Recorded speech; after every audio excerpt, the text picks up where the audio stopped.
আসসালামু আলাইকুম এভরিওয়ান, আশা করি আপনারা সবাই ভালো আছেন। Welcome to my cake making video and welcome to Tania's blog ভিডিওতে আপনাদের সবাইকে স্বাগতম জানাচ্ছি। আমার রেসিপি যদি আপনাদের ভালো লেগে থাকে অবশ্যই আমার চ্যানেলটিকে একটি সাবস্ক্রাইব করে দেবেন। আগের ভিডিওতে আপনারা কমেন্টস করেছিলেন যে আপনার আগের রেসিপিটি বুঝতে পারেনি, সো আমি নতুন একটা ভিডিও নিয়ে চলে এলাম যেন আপনারা সবাই বুঝতে পারেন। এটি হচ্ছে আপনাদের 1.5 পাউন্ড ভ্যানিলা স্পঞ্জ কেকের বেস করে আজকে দেখাবো। সো যারা যারা না বুঝতে পারেন তারাও কমেন্টস করবেন, যারা বুঝতে পেরেছেন বাসায় ট্রাই করে তারাও কমেন্টস করবেন।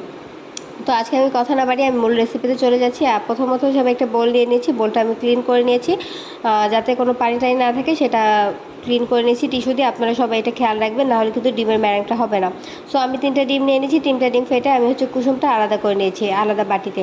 সো আমি এখন বলের মধ্যে ডিমের সাদা অংশটা আর হচ্ছে আমি চিনি দিয়ে দেবো। চিনি হচ্ছে আপনার 1.5 কাপ নেব। আর হচ্ছে আমি ভিনেগার নিয়ে নিয়েছি 1.5 চামচের মতো। আর হচ্ছে আপনারা বলতে পারেন এখানে কেকের মধ্যে ভিনেগারে কিসের কাজ। সো যারা জানেন না তাদের জন্য বলে দিচ্ছি, আপনারা এটা যে পরিবর্তে আপনি ক্রিম অফ টাটারটাও দিতে পারেন। সো এটা স্বাস্থ্যের জন্য ক্ষতিকারক, আমি প্রেফার করবো আপনারা এটা ইউজ করবেন। এটা হচ্ছে আপনি কেকের বেসটা যেন স্টেবল থাকে সেটার কাজ করে।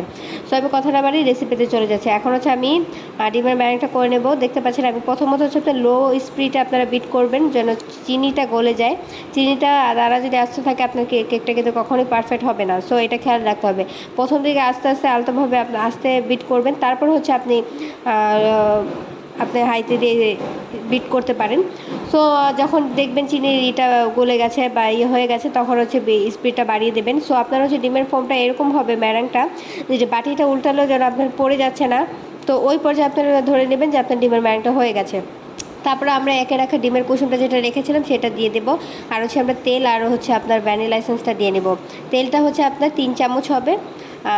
আর হচ্ছে আপনার ভ্যানিলা এসেন্সটা আপনার যার পছন্দ, যার কেউ বাড়িয়ে কমে দিতে চান দিতে পারেন, যে স্ট্রং ফ্লেভার পছন্দ করেন তাদের যার যার ইয়ার উপর। সো তারপর আমি ময়দাটা আগে আগে চেলে রেখেছিলাম মেপে। তো আপনারা হচ্ছে ময়দা নেবেন 1.5 কাপ, আর হচ্ছে 1/2 চামচ হচ্ছে নেবেন বেকিং পাউডার। সো আমি এখন দেখতে পাচ্ছেন ভিডিওতে আমি কীভাবে চেলে নিয়েছি, আপনারা অবশ্যই এইভাবে করবেন, বাসায় ট্রাই করবেন, দেখবেন একদম সেম টু সেম আমার মতোই হবে।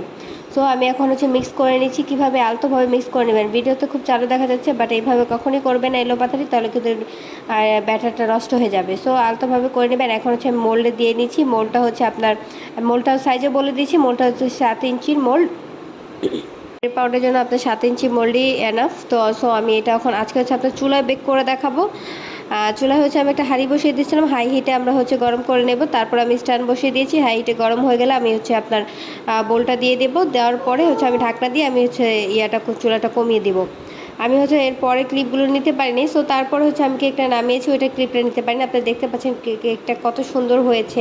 এটা কিন্তু আমার চুলায় বেক করা, ওভেনে কখনও এরকম হবে না। আমি চুলায় বেশিরভাগ বেক করি, বাট সময় না থাকলে আমি ওভেনে করি। ওভেনে হচ্ছে করলে দেখা যায় উপরে একটা কালার চলে আসে, উপরটা ফেলে দিতে হয়। সো চুলায় করলে এটা কখনোই হয় না।